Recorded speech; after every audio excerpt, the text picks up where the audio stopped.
Kanjeng Nabi itu tidak punya nafsu. Semua yang dikatakan dari wahyu. Nabi ngelola perempuan masih ngendikan saya ditakdir dicintakan sama perempuan. Coba perempuan kena sentuhan Nabi itu jadi apa? Coba jadi solihah, jadi muslimah, jadi dokumenter hadis. Nabi itu mencintai Aisyah, anak kecil. Cara kene saiki kena HAM, kena semprinya Kak Seto. Nabi juga saya puji. Nabi mendesain Aisyah karena cerdas. Coba sekarang semua utang jasa sama siapa coba? Aisyah. Coba kalau Nabi tidak nikahi Aisyah, siapa yang mendokumentasi hadis tentang perempuan? Terus kowe ape ngiyasno Nabi cacilik niru Nabi Aisyah. Cacilik stroke iku iya. Bocah kok ngono. Paham nggih maksud? Kamu boleh berdalih aku ngawin cacilik niru Nabi zaman nikahi Aisyah. Oke, mungkin secara halal enggak masalah, secara halal dinikahi ora demenan. Tapi nak muni seneng Nabi niru Nabi, coba hikmahnya Nabi dapat Aisyah. Berapa riwayat kita dapatkan dari Sayyidah Aisyah? Karena memang wong Nabi mau nikahi Aisyah itu Jibril datang membawa satu kacu. Kacu yo apa cara kene? Sapu tangan. Sapu tangan itu mati itu buka. Wah, setelah dibuka isinya itu Aisyah. Hadi zaujatuki. Ini perempuan istri kamu kata Allah. Terus kata anak Nabi, kalau Allah yang menghendaki pasti itu terjadi. Hasil ya ditakdir Aisyah itu jadi istrinya Nabi. Dan kita terima kasih sekali sama Ummul Mukminin Sayyidah siapa? Aisyah. Misalnya begini, jumlah air yang kita pakai mandi berapa? Jumlah mustakmal itu kayak apa? Makanya sehingga ahli hadis itu debat dengan fikih. Rata-rata kita ngikuti ahli hadis karena mustakmal di fikih terlalu ekstrim ya Misbah. Misalnya mustakmal di fikih, Ki Misbah wudu misalnya, dengerin ya, Ki Misbah wudu. Cipratan dari wajahnya Ki Misbah kena tangan yang sudah wis tak go nyawuh banyu. Kok cipratannya banyak? Ini kudiro mukhalifan karena mustakmal. Sehingga ini harus dibuang karena apa? Kena mustakmal. Yang kalau banyak dikira-kirakan sudah apa? Taghayyur. Tapi kata Aisyah, zaman ada orang yang seperti itu berpendapat, kata Aisyah, kata siapa itu tidak apa-apa. Kita mandi dengan Nabi, wa nahnu junubun, kita dua-duanya junub. Yatana wa bu ahaduna, tangan kita saling bergantian dengan Nabi di wadah yang satu. Dan itu semua orang pasti yakin, takoturnya air mustakmal pasti jatuh lagi ke wadah tadi. Apa ke wadah tadi. Ya sudah, akhirnya kita tahu caranya mandi junub. Terus ada Maimunah itu garwane Nabi tapi ya rada sepuh. Ya sahabat ya ono sing takok ngene Mas. Ya Ummul Mukminin. Kula niku ndek bojo ayu. Niku nak ngambung bojo iku batal apa poso ta. Jadi iki rungokno. Jare udah lucu. Aja takok aku. Fari Nabi aku pas poso ora tau kambung, takok Aisyah. Mergo sing potensi diambung pas poso Aisyah mergo ayu. Gak ini cerita. Mbok Maimunah apa sapa pokoknya yang jenis gak diambung. Walhasil jika cerita ya akhirnya tak kok Sayyidah Aisyah ya Ummul Mukminin inna wa la stakhimul haq. Allah itu kan tidak malu ngendikan barang apa? Hak. Apa orang ngambung istrinya itu membatalkan puasa? Ya tapi qobalani Rasulullah bahwa soem biasa Nabi pas puasa ngambung aku, tapi Nabi ya tetap puasa. Itu artinya kan coba kalau enggak ada Aisyah, ya betak kok sopo? Berapa ilmu yang kita dapatkan hanya, saya ulang lagi, hanya jalur. Kadang istri Nabi yang lainnya tidak tahu. Termasuk sholat. Aisyah tuh detail kalau ngendikan. Kuntu ufarriku mani yamin saubi Rasulillah wa shallafihi. Nabi itu kalau habis junub, terus ada mani yang tercecer di sarungnya. Itu enggak perlu dibasuh, cukup ufarrik itu tak keroh. Terus Nabi sholat dengan baju itu. Sehingga terjadilah istilahnya Imam Syafi'i al-mani napa? Tohir. Itu semua riwayat dari siapa? Aisyah. Jadi Aisyah itu punya sisi yang nanti jadi hukum itu dia meriwayatkan. Dia hanya tertariknya itu riwayat yang jadi hukum. Itu hebatnya Sayyidah Aisyah. Dia memang orang pinter. Kadang kan ono to Mas Abu, bojo wis ra bakat pinter. Tapi misale bojomu, bojone sing kene kabeh, iku kan wis ra bakat pinter. Nggih wae sing lanang iku empuk ora tau di dhuwit. Pokoke riwayat itu seputar dhuwit. Jadi mbah bojoku iku boleh Nabi. Aku nganti saiki ora tau jenenge dhuwit akeh. Melarat terus. Gak tau riwayat tahajud kek takon ae gak gelem. Bojo kok elek ngono. Mulane aku gare bojo zaman akhir cek ya Allah ya Allah. Ngenang bojone mu urusan sitok. Bojomu ngono ora, Gus? Aja rasani ngarepe ngakeh haram. Jadi bandingkan dengan Aisyah. Bojomu kan riwayate ngono. Aku tahu seneng wis pindah Gus, 2 tahun seneng untuk warisan badan iku melarat malih. Aku bolak-balik suwani wong wedok. Cerita bojone mesti gak jauh-jauh dari bab duwe. Cuma kadang dibahas ana halus muni rezeki, tapi maksudnya yo muni rezeki wis bahasa kamuflase niku. Artinya yo. Nah Aisyah boten nggih, Fuad. Aisyah itu ditanya, nak poso sunat itu oleh batalo ta ora? Sehingga tabiin kayak Masruq kayak siapa itu, kalau sama Aisyah hormatnya, yang tanya ya lanang kadang jenenge Masruq. Rasulullah itu kalau puasa sunat gimana? Jadi Aisyah, ya Rasulullah pernah ngendikan gini, siyamul mutatawe amiru nafsi. Ya orang puasa sunat itu terserah dia, kalau baik ya diteruskan, kalau enggak ya enggak. Apa namanya puasa sunat.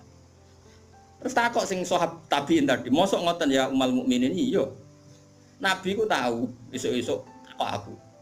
Ya Aisyah ain dagi seun, kowe duwe sarapan sak cara Jawa. Mboten.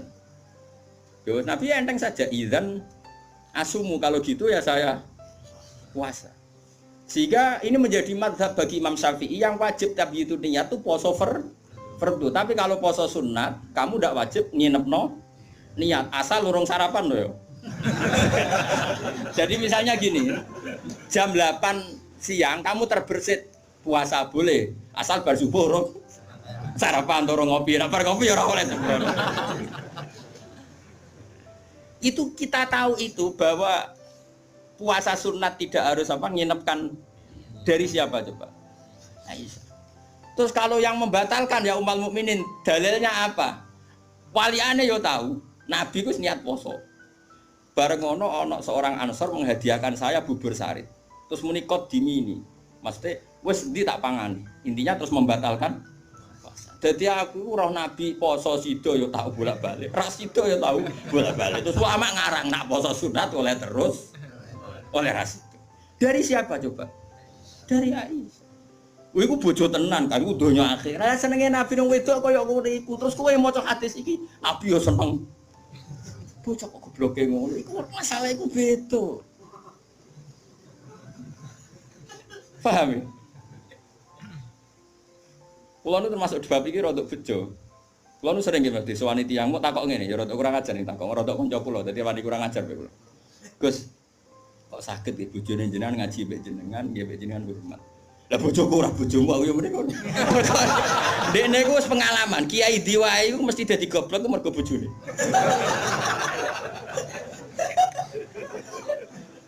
Kula Habib Hasyim Muzadi di antara pidato sing kula kenang mesti to.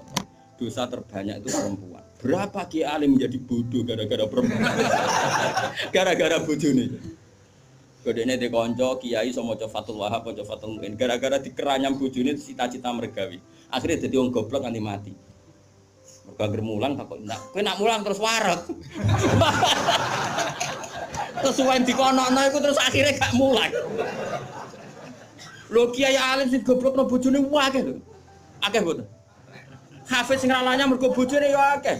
Kula di kanca hafiz sing ralanya tak takok, "Lho kula anggere terus, apa nak deres terus anak wareg?"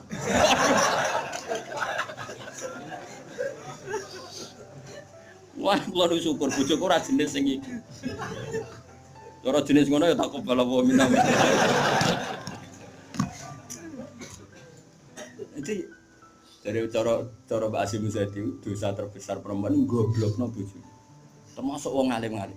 Udah goblok kok jadi mergoblok. Enggak bisa bayang. Kula nu punya cerita lebih ekstrim dibanding itu, tapi kiai ini lulus, ada yang lulus, ada yang enggak. Kebetulan yang saya kenali itu yang lulus. Ada kiai alim bisa baca Ihya, bisa baca beberapa kitab. Lulus kiai Fuad. Jadi tahu santrine mau 20 30 akhirnya lulus. Itu pernah tengah-tengah ngaji di depan santri. Cara aku ngaji di depan Mustofa nih, di depan wong jenggoten yang mengikut Mustofa. Jenggoten khusyuk maksud itu. Khusyuk lho Mas Mustofa. Iku anake sing cilik, mbok umur 3 bulan Pak, dibrekno ngarepe meja. Ngaji terus. Ora umumnya nak ngamuk kan ngenteni ning omah iki. Iku mboten diparani ning musala iku diparani. Umumnya bojo ngono lah nak ngamuk kan ngenteni. Iku ora parah nih, anak dibrekno ning. Piye? Mane bojomu sing saiki wis apik. Wis maju lah. Wes bojomu ngeri tenan. Mulane kula niku syukur ora pegatan. Umume wong alim pegatan. Kula ora pegatan wis syukur. Mbok sampean ra roh, pokoke saiki penting ora. Mbok sampean nek karep pangeran sing roh. Sok. Imam Sibawa. Niku senengane ngarang kitab. Imam Sibawa darani Sibawa iku mergo ambune koyo apel. Ganteng Mas kowe. Wis ngono ambune koyo apel, Mas. Ra koyo kowe, ambune Mas Sibawa ora koyo ambune koyo apel. Kabeh wong wedok-wedan jenenge Imam sinten. Ganteng nek jek enom. Pas dekne alim pas umur-umur produktif sekitar 36, 32. Alim. Iku dalun bojone ngenteni dikumpuli ya men nulis. Kitab iki dipindah kitab nulis. Nganti pirang-pirang jilid jenenge Alkitab.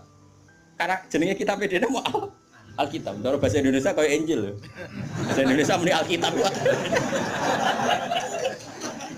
Bahasa Indonesia iku muni Alkitab tok. Injil Mas Brono Imam Sibawa. Mari dene ra wong Indonesia. Kitabe ora ono jenenge ya. Alkitab. Cara bahasa Indonesia itu. Singkat cerita iku bojone wis marek-mareki wis beda tetep ngono. Wayu padha bojone. Wayu kok ora terus elek yo ora. Saya lek men goreng tempe terus tambah enak. Terus saya bojone mikir, aku nganti dibaroi mergo barang iku kitab. Suatu saat paginya misalnya iku kertas entek nggo ngarang, moro pasar betul napa. Nah saya kata fotokopi, moro pasar ya atuh. Dobong kitab. Pikirane sing menyibukkan dari dia itu sudah dihilangkan. Rupa-rupane wis dinapa? Apa? Teko Imam Sibawa kitab kuntis tak apa? Gara-gara kitab iku ora tau ngurusi aku. Dipegat bojone, mangsane kok ora milih. Jadi Imam Sibawa ngaboti kitab megat napa? Imam Syafi'i iki ngono. Imam Syafi'i ora wani rabi wong gedhe, rawani rabi ning jare Indonesia. Gara-gara wedi nak nuntut. Dadi nek rabi ngomongno ngene, iki kena mbok tiru. Dek tapi ganteng, syaratnya kudu ganteng. Karena kalau ganteng itu kan kompetitornya banyak yang minat. Ganteng mulya imam terkenal. Ngomongno ngeten, diumumno. Sapa sing gelem rabi mbek aku, syaratnya siap ra tak kumpuli. Syarat ya siap ra tak urusi. Wong aku sibuk mul. Terus syarat ketiga kegiatannya gawe ono jajan aku mulang santri. Jadi syaratnya Dadi syaratnya kudu pinter gawe jajan sing pas aku mulang. Karena ana wong ngaji Imam Syafi'i do dikei jajan. Jenenge jajan halawiyah. Halawiyah itu manisan. Walhasil ada seorang yang orang biasa itu ya min ahlil khairi wassalah. Siap dinikahi beliau tanpa syarat apa. Yaiku nganti sepuh tiap ono santri teko ya mau dumi, pokoknya iku gawekno jajan ngene layani gawekno jajan. Terus diulang ngaji ngono to nganti kapundhut. Saiki mboten. Dadi wong dhisik ku saking senenge ilmu iku bojo iku digolekno kriteria sing nopang ilmu. Saiki ora. Mulane ditakobal wa bina minkum takobal ya karim. Kula nu susah. Susah. Wah, akeh wong alim tuntas, yakin gara-gara sitok tuntas pur. Akeh gak kancane sampean zaman mondok iso maca muin. Misale ning dunia hafid sing rodok lanya, akeh. Ilang gara-gara apa? Oh ilang apa, Bos? Oh ilang. Jajal lah wis sing latihan omah-omah. Latihan omah ada istiqomah nggih pengajian apa ekonomi kocar. Oh, keranyam. Makanya menurut saya, wong alim apike iku untuk ning sing anake kiai sing ya di tradisi berjuang relatif gampang. Tukarane itu terkendali. Misalnya tapi ndak harus ning gede lho. Pokoke ya sing di tradisi berjuang lah. Bahwa hidup itu biasa berkorban untuk nopo? Berjuang. Kalau ndak itu habis gitu. Kalau nu ngrasakno. Tapi ndak harus anake gede mboten, pokoke ana yang saleh lah. Engko nek misale saleh kok pokoke anak PKI lah, pokoke sing angel temen. Yang penting ngerti pentingnya nopo? Aku lalu ngrasakno. Saya itu berkali-kali misalnya di rumah itu ngaji sampai malam. Terus pagi tadi subuh saya ke sini. Subuh berangkat dari rumah terus tadi jam 2 sampai sini. Terus sekarang saya ngaji, nanti malam ngaji. Besok saya ngantor terus ngaji terus. Nanti pas datang malam Rebo, paginya saya ngaji sama tafsir Jalalain yang grupnya santri-santrinya Bapak dulu. Terus Kemisnya ngajar. Kalau Kemis ngajar di Sarang. Terus Jumat itu saya ngajar di Kudus. Itu terus begitu siklusnya. Jadi bojo mangan ora mangan ya ora pati roh. Aku yang ngomongin anak kiai di keramat dhewe aja ngenteni keramatku. Dadi engko.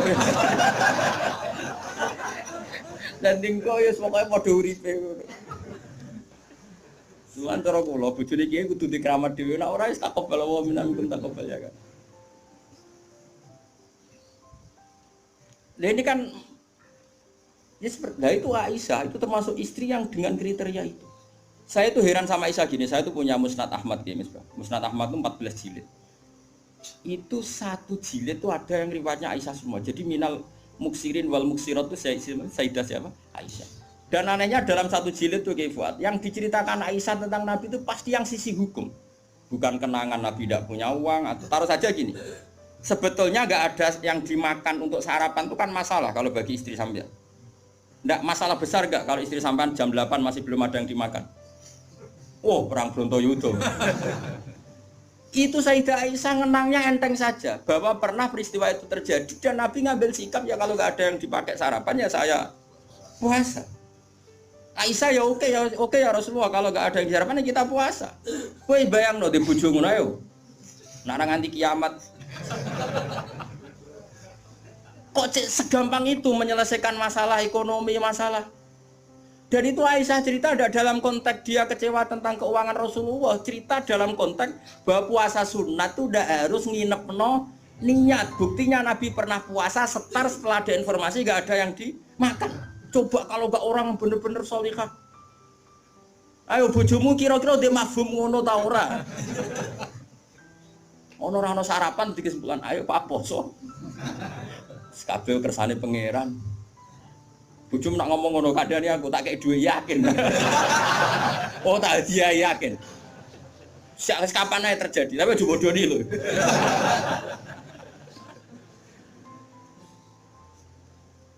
Oh itu garwane Nabi ku beda mbek bojomu.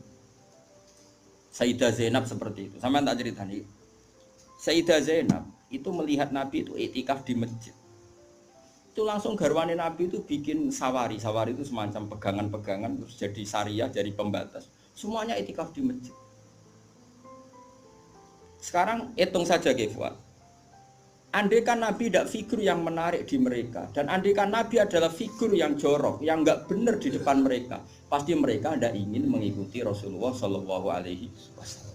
Neng dinggon garwa akeh itu sumber masalah, tapi garwane Nabi itu biasa kompetisi neng bab nopo ibadah. Makanya kata Ibnu Hajar al-Asqalani dalam kitab Fathul Bari, kenapa Nabi dikasih istri banyak? Umume wong kecangkemane wong wedok. Dan luwih kecangkemane bojone mergo roh eleke. Tapi Nabi digarwa songo, semuanya menjadi sholihah, hafizah dan semuanya menjaga agama. Andai kan Nabi ada sesuatu yang masalah bagi Nabi, tentu ini akan keluar-keluar ning dinggon wong wedok ora iso nyempet apa yang dilihat dari suami. Tapi setelah ditinggal Nabi, mereka jadi perempuan-perempuan yang tambah handal. Sayyidah Aisyah jadi aktivis, iqamatul haq. Sampai enggak terima sama Sayyidina Ali ketika secara zahir lama sekali menangani siapa? Qatalatu siapa? Utsman. Meskipun ya itu masalah istihad, kita percaya Sayyidina Ali, ya percaya Sayyidah Aisyah. Sayyidah Maimunah ya sama, Sayyidah semua istrinya Nabi. Coba sampean lihat di hadis-hadis ini. Wiridan yang saya baca kalau habis ngaji tafsir Jalalain itu yang malam Selasa subhanahu wa bihamdi adalah khalqi wa ridha nafsi, itu rawi-rawinya juga istri-istrinya. Coba andai kan mereka kecewa dengan Nabi karena melihat ada yang enggak benar pada diri Nabi, mesti wong itu kecangkeman kabeh. Nyatanya enggak. Bahkan mereka jadi figur-figur yang tambah solihah setelah dinikahi. Coba kenangannya Sayyidah Aisyah. Bojomu di kenangan ngene ta ora? Aku takok. Nah iya yo gawe-gawe. Aku yakin gawe-gawe. Jare Sayyidah Aisyah ngene. Nabi nek seling pangeran, aku rak wis ayu gak kanggo. Ayo saya wayu, Mus. Wayu banget retno, ayu banget. Enom. Wong jenenge Khumairah. Wis wayu banget. Iku Sayyidah Aisyah itu kalau sehari itu Malang berarti. Cara kene Mardi ngalor ngidul. terus melumah. Iku Nabi ku nak wae salat ya nangis. Dari Sayyidah Aisyah. Makanya terus dari bab fikih boleh salat di depannya itu ada orang sing turu. Sayyidah Nabi itu kan Nabi ora engke koyo kowe salat arang-arang tapi di kamar nggon salat. Wong engke pol umat Islam zaman akhir. Wong arang-arang tahajud kok di kamar nggon. Ya mau ditunggoni sajadah tok iku. Kelakuane wong zaman akhir dadi nek ana tamu kesane saleh wong ana nggon. Tapi ra tau ono wonge tetep turu nglokor nganti esuk. Esuk disaponi kok sajate ditotone kaya-kaya bar kanggo. Ya Allah kelakuan kok ngono. Tapi mboten engkek ngoten, Kang. Ora duwe kamar nggon. Ya kamar sing dienggo sare. Iku sing dienggo.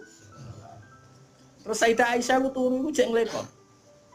Nabi salat, Allahu Akbar. Nangis Nabi. Wali naon Aisyah. Jare Aisyah, aku tak terusno turu. Aku tetap sembujung. Apa? Glojor ku kakinya apa cara kene? Dipanjangkan itu. Nah, engko nak Nabi ape sujud lagi tak tarik. Tak tarik kok Nabi bar sujud tak sujud kok meneh. Wong nak ngadeg suwi wae. Artinya coba, kowe tahu ngalami ngono. Oh, bojomu lah kamu. Salat krameni kon mikir. Oh, ora mungkin kowe padha mek Nabi ku semua hal. Malane kita mau kepengin niru. Maksudnya niru ya rodok ngono ae napa. Mulane nirumu paling Nabi salat madhep kiblat kita madhep kiblat. Nabi nak salam iku nganan sik ya kita. Nganan wis ngono-ngono tok. Gak mungkin ke niru. Iku coba bayangkan. Dan itu yang diriwayatkan Aisyah. Terus kata Imam Bukhari, babu sutratil musolli. Gak apa-apa kalau ada orang sholat, kamu ada orang tidur, kamu tetap. Buktinya itu pernah terjadi pada Nabi dan Sayyidah siapa? Pernah lagi.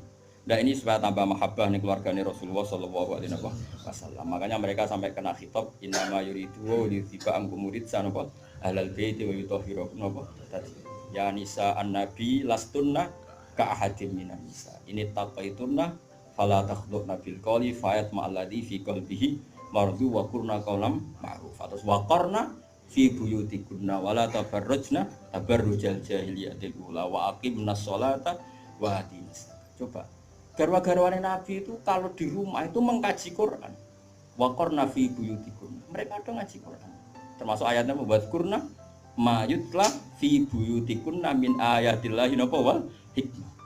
Kegiatan mereka itu mengkaji Quran. Ada cerita lagi dan ini ada di kitab Sahih. Sayyidah Aisyah itu malam-malam itu ditinggal Kanjeng Nabi, metu Nabi. Sonong metu. Aisyah, saya ini perempuan. Pasti Nabi ini enggak fair. Saya eling bojo liya terus sampe marani bojo liya. Nabi aku wis rada bosen jare Aisyah. Walhasil singkat cerita, Aisyah ku yo wong wedok. Ditututi. Dan Nabi sama sekali enggak tahu kalau ditututi siapa? Aisyah. Ditututi. Ternyata Nabi itu jalan kemana? Ke Baqi. Bayangkan jangan Baqi yang sekarang ya, banyak listrik, banyak macam-macam. Dulu. Artinya, aku saya kan bantah, kok iso ora roh padange ngono, cak kok gobloke ngono. Wong jaman dhisik kok bayangno. Bocah kok elek kok. Kula sering bantah wong elek-elek. Kok iso Gus ra kurangan ramene ngono bocah kok ora. Wes repot-repot. Nah ini kan masih nerangkan wa khubbi ba ilayya min dunyakum atibuna wanita. Waktu itu mbok pahami seneng wong wedok sunahe Nabi terus mbok tiru seneng sing serampangan. Singkat cerita ditututi Kefal. Ditututi. Ternyata Nabi Morobaki. Morobaki Nabi penuh dengan kepanikan, panik sepanik-paniknya. Yaitu khasnya wong saleh ya, khasnya orang saleh itu kalau ingat akhirat kan ya mesti panik. Terus ketika mau masuk Baqi, assalamualaikum daraqaumil mukminin wa inna insyaallah bikum. Terus menyebut satu-satu sahabat-sahabat yang berjasa mati karena fisabilillah. Dan Nabi nangis kirim salam berdoa. Akhirnya jadi riwayat kalau kita masuk kuburan assalamualaikum daraqaumil mukminin wa inna insyaallah bikum. Itu rawinya ya Aisyah. Bojomu kayak metu. Ya tetap tinggal turu. Kadang malah mantel dikancing bar iso mlebu. Jadi mana mungkin bojom dadi dokumentasi hukum. Selain sing lanang ya ora dadi sumber hukum. Dadi iki padha dene. Dadi bojone ya ora dokumen hukum, sing lanang ya ora sumber hukum. Dadi sampe cara kula piye wis ngene iki. Wah esuk tukaran perkara blonjo wis terusno nganti mati. Paham iki. Pancen apike ngono. Napa? Dari awal Nabi itu sudah kelihatan sekali. Ya nisa an-nabi lastunna ka ahadim minan nisa. Para istri Nabi, kamu semua itu enggak sama dengan perempuan-perempuan yang lain. Maka perilaku kamu harus begini, harus begini, harus begini. Dan itu mereka bisa melakukan semua. Dan kita yang untung, kita mendapat dokumentasi hukum yang luar biasa. Termasuk coba, kayak apa Sayyidah Aisyah tidak cocok Sayyidina Ali. Tapi semua dokumentasi tentang akhiru hayati wa Rasulillah itu rawinya itu siapa? Sayyidah Aisyah.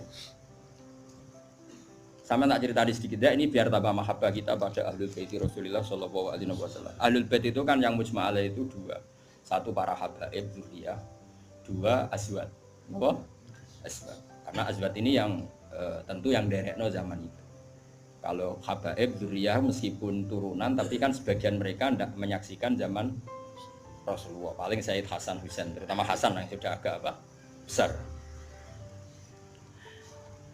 Begini, Nabi itu ketika Kubaila wafati, ya kalau bahasa halusnya itu intakola ila rofiqil ala, saya ulang lagi ya. Jadi kalau bahasa sopannya itu tidak wafat atau mati, tapi apa? Intakola ila rofiqil ala, bahwa Nabi sekarang sudah pindah di alam yang ar-rofiqil apa? Ala, ke alam yang lebih tinggi. Makanya beberapa tarikh menulis itu intakola rohimahullah, misalnya menulis mu'alif meninggalkan intakola rohimahullah ila rahmatih begitu. Kalau kan Nabi apa istilahnya intakola ila rofiqil ala. Sudah, tapi kita bahasakan wafat saja ini karena yang mudah difahami. Nabi Sayyidah Aisyah itu gak seneng Sidina, gak cocok. Ya biasa lah orang cocok. Wah, Mustafa mbok kira cocok, ya ora cocok. Tapi orang dulu ya sudah bisa ngelola konflik, ora cocok lah ya. Awor ya biasa. Jangan kira aku terus awar gue terus cocok ya ndak. Ngawur ya sembrono. Tapi barang gedeng ya ora penting untuk gedeng. Ya biasa wae napa. Kanca ngaji biasa. Sayyidah Aisyah itu ketika Nabi mau wafat tuh kelihatan sekali. Dan hebatnya Rasulullah itu sering ngendikan gini. "Cung, saya ini wajib siwakan karena saya ini unaji malam tunaji. Saya ini selalu munajat sama zat yang kamu tidak munajat dengan zat itu." Itu kan masyhur, Nabi dikasih makanan enak tapi materinya itu ada bawang merah. Ya saya ulang lagi, materinya itu ada bawang. Terus Nabi gak mau dahar, kata sahabat. Dan biasanya lewat istrinya karena dihadiahkan lewat keluarga. Ya Rasulullah, apa saum itu haram? Saum itu bawang apa? Merah maupun bawang apa? Putih. Kalau bahasa Arab yang saum basol itu ya. Kata Nabi, enggak, bawang itu enggak haram. Cuma saya beda dengan kamu, saya ini enggak boleh makan sesuatu yang menimbulkan apa? Bau. Fa inni unaji malam tunaji. Fa inni unaji malam tunaji. Saya ini munajat sama orang sing kamu tidak munajat sama orang itu, tapi saya munajat. Maknanya Allah. Jika Nabi itu merasa wajib siwakan. Saya itu alhamdulillah dalam banyak hal siwakan itu kebun. Makanya Nabi jangan bayangkan rokok meskipun enggak haram. Meskipun mungkin gak haram, tapi potensi haramnya juga tinggi. Karena ya tadi pasti menimbulkan apa? Singkat cerita, pas nama wafat, dalam keadaan mau wafat dan cara dohir, saya ulang lagi, ngadepi sakaratul maut. Abdurrahman itu adiknya Sayyidah Aisyah, makanya saudaranya Sayyidah Aisyah. Apa adiknya, apa kakaknya, makanya saudaranya. Itu pas bawa apa? Siwak. Itu Nabi melihat siwak itu kelihatan senang sekali. Coba. Mungkin enggak istri kamu melihat kamu mati masih ingat sunnah-sunnah kayak siwak. Pak kok mati zaman urip aku loro pemeneh mbok tinggal mati mesti wiridannya kan gitu. Urusan materi. Ojo mati sih utange beres tok sih. Anak-anak warisi sih mati. Istrinya Nabi itu enggak. Ketika melihat isyarat Nabi itu mencintai apa? Siwak. Kata Sayyidah Aisyah, "Apa engkau ingin siwak ya Rasulullah?" Nabi manduk. Nabi karena sudah sakit sekali nggak ngendikan manduk. Sama adiknya diminta siwak kamu tak pek, dipek. Terus ketika dia pakai Nabi itu keras. Aisyah langsung menangkap. Oh, kok keras? Ulayyinuhu laka ya Rasulullah. Apa perlu saya talin, saya haluskan. Terus dicokot apa digegeti apa? Siwak kayu itu loh ya, udah duluan. Arok gitu loh. sama Aisyah terus dikunyah-kunyah sampai apa? Maka Sayyidah Aisyah itu bangga sekali, dia sering cerita Nabi wafat itu dalam keadaan menghisap rik saya. Wa inna riki lafi riki, katanya apa ludah saya ada di ludahnya Nabi, karena Nabi pakai siwak terakhir itu yang sudah ditalyen, sudah dihaluskan oleh mulutnya siapa? Aisyah. Makanya Aisyah itu bangga sekali karena kenangan Nabi terakhir itu membawa apa? Wa inna riki lafi riki, kata apa? Ludah saya ada di ludahnya Nabi. Maksudnya Nabi menghisap siwak yang ada ludah saya. Nah, sudah berarti karena Nabi mau ngendikan. Dan itu termasuk kearifannya Sayyidah Aisyah, itu kan di kamar ya. Ada keluarga yaitu Abdurrahman, dan keluar. Kata Nabi, saya panggilkan Ali, saya panggilkan Fatimah. Sayyidah Fatimah datang. Makanya ini ditulis imam ahli hadis, bab manaqibi Fatimah Zahra. Fatimah Zahra, manaqibnya siapa? Fatimah Zahra. Sayyidah Fatimah itu di pintu gerbang itu tahu orang yang nggak dikenal. Itu normal, kalau orang nggak keramat itu pasti pingsan. Tapi Sayyidah Fatimah itu tenang saja, ketemu orang itu ya tenang saja, santai saja. Terus ketemu Rasulullah, Sayyidah Fatimah nangis itu. Nangis sekali karena melihat abahnya mau kabundut. Bagaimanapun Nabi selain Rasulullah punya status itu abahnya siapa? Sayyidah siapa? Fatimah. Itu di situ ada Ali. Ini penting ya, karena ini sejarah Ahli Sunnah wal Jamaah. Jadi ada Ali, ada Sayyidina Ali, ada Sayyidah Fatimah, ada Sayyidah.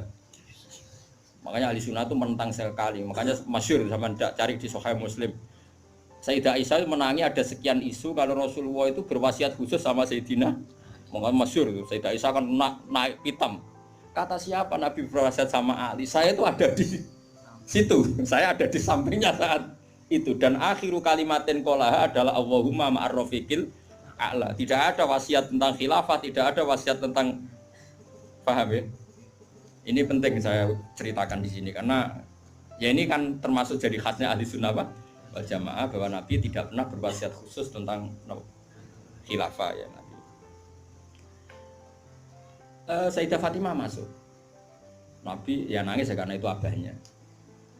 Tapi ini bukti kalau Sayyidah Fatimah itu orang yang luar biasa. Ya Nati, kata Nabi, ya Nati, putriku, kamu jangan nangis. Kamu itu awalu ahli baiti luhukon bi. Kamu itu keluarga pertama saya yang ketemu saya. Itu Sayyidah Fatimah guyu. Orang ditakdir, diberitahu kalau kamu matinya cepet guyu. Itu kalau gak orang soleh, woi diarani saiki lho kasus wis akeh. Takon mati saiki untuk menghentikan semua kesalahan Anda, siap gak? Jadi meh tobat piye kelakuane sing ngene. Terus kan nerusno kan. Wis bakat. Untungnya Allah bakatnya ghafur itu sing cara gak tuntas. Itu kan masyhur. Setelah nyata-nyata Nabi wafat, masyhur itu kan Sayyidah Aisyah tanya. Padahal satu kamar. Tapi tadi karena Nabi ngendikan itu asarra ilayya Rasulullah, kata Sayyidah Fatimah itu asarra ilayya Rasulullah. Nabi merahasiakan ke saya. Terus ketika Nabi benar-benar sudah wafat, Sayyidah Aisyah tanya, "Ya Fatimah, kenapa kamu pertama nangis? Setelah dibisiki Nabi kamu tertawa?" Saya dikasih tahu bahwa saya ini pertama keluarga yang ketemu sama Nabi, maka saya senang sekali. Coba itu kalau udah orang soleh kan. Nah kenapa saya katakan Sayyidina Ali dengan Sayyidah Aisyah itu ada sentimen? Karena tadi Aisyah itu manusia, masih Ummul Mukminin manusia. Ketika ada isu hadisul ifki, itu Sayyidina Ali komentarnya gini, ya Rasulullah saya tidak tahu apa Aisyah salah apa benar, tapi jangan bikin pusing, wanisa siwaha kasiro, ganti saja kan gampang kan. Perempuan tidak hanya Aisyah, mangkel dia masih ingat orang kok dikomentari. Jadi gak nuduh zina ya gak nuduh Aisyah salah, tapi memberi memo Nabi, sudahlah Nabi itu gak usah dipikir, ganti yang lain. Wanisa siwaha kasiro, perempuan lainnya kan banyak. Jadi mangkelnya Sayyidah Aisyah dengan Sayyidina Ali juga karena perang Jamal min awalil amri ini sudah apa? Masalah. Sampai saking tidak cocoknya Sayyidah Aisyah, sampai beliau wafat itu kalau nyeritakan hadis wafat Rasulullah, akhirnya Nabi agak sehat. Terus Nabi minta jamaah, ndak ini biar sampean tahu bahwa Nabi kita benar-benar Nabi sidqon. Nabi kita benar Nabi yang benar. Sallallahu alaihi wasallam. Nabi sudah sakit kayak gitu itu minta, saya tapi ingin sholat. Akhirnya karena dua beliau itu perempuan, Ali ada di situ, ada keluarga, ada Fadl, ada Abbas. Makanya semua riwayat Aisyah, karena dia tidak cocok Ali, Nabi minta ke masjid. Yuhada bin al-fadl wa rajulin. Semua kata Ali diganti rajul. Dia nyebut Ali itu tidak mau. Akhirnya Nabi ke masjid. Yuhada bin al-fadl wa rajulin akhar. Enggak pernah nyebutnya Ali. Jadi mulane kena gedeng wong mau nyebut yo ono sanate. Jadi mulane terus wae ora gedeng wong ora usah sebut apa jeneng. Yuhada bin al-fadl. Fadl itu saudaranya Ali. Fadl bin siapa? Bas. Semua riwayat asal yang ngomong itu siapa? Aisyah. Itu enggak, yang ngendikan Aisyah itu enggak ada kata Ali. Wa baina rajulin akhar. Sampai singkat cerita suatu saat ada orang yang tanya lagi sama Sayyid Abbas, Sayyid Abdullah bin Abbas, Sayyid Fadl, kadang tanya Kusam yang saudara-saudaranya. Man rajulun akhar. Rajulun akhar itu siapa? Aisyah tuh enggak jawab. Yang jawab Sayyid Abdullah bin Abbas. Kamu tahu siapa? Ali. Wah, jadi kaidah ahli hadis kalau ada disebut rajulun akhar itu Sayyidah Fatimah itu aslinya rapati cocok sama Aisyah, makanya rata cocok itu sunat. Karena Nabi itu pernah didatangi tamu. Tamu itu kebetulan saudarinya Sayyidah Khadijah, namanya Hala. Hala itu Khadijah. Yang dipakai dalil atau haul. Tapi kok untuk dalil kok kuno barang ya ora.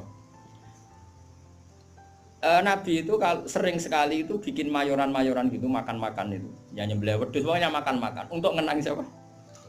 Khadijah. Apalagi yang datang tuh kalau keluarganya. Makanya beberapa GNU membuat dalil bahwa mengenang orang meninggal itu boleh. Buktinya Nabi mengenang. Yang saya ingkarkan dibahasakan haul. Saya tidak tahu apa ada haul pas itu. Tapi ya saya percaya haul itu baik. Sementing ojo kowe ojo ngeholi terus wae ngel-ngel wong. Lah ra di umat kok ojo napa? Aneh-aneh. Hala itu kalau datang itu Nabi itu bergegas hormat terus macam-macam. Singkat cerita, saking hormatnya Nabi itu Aisyah itu cemburu.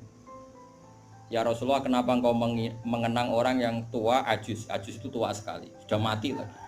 Waqat abdalakallah, dan engkau sudah diganti yang lebih baik ketimbang dia. Masih muda, masih hidup, pokoknya maksudnya ya dirinya itu. Gue rasa bakat sing wis mati.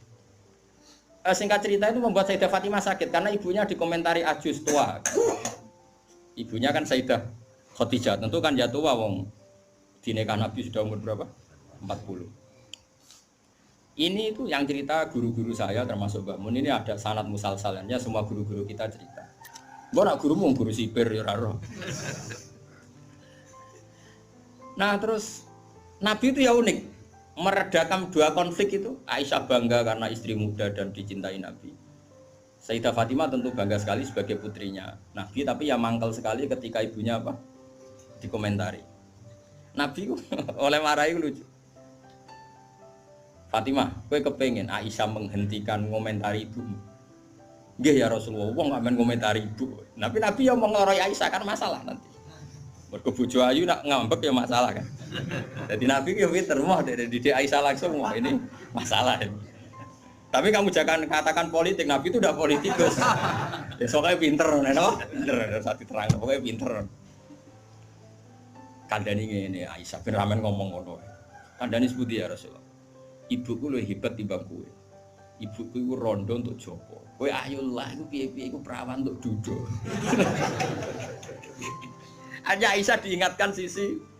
Coba Khadijah itu kan rondo untuk Kanjeng Nabi zaman Joko. Aisyah katanya cantiknya seperti itu, piye-piye dekne iku perawan untuk Nabi sing wis Dudo.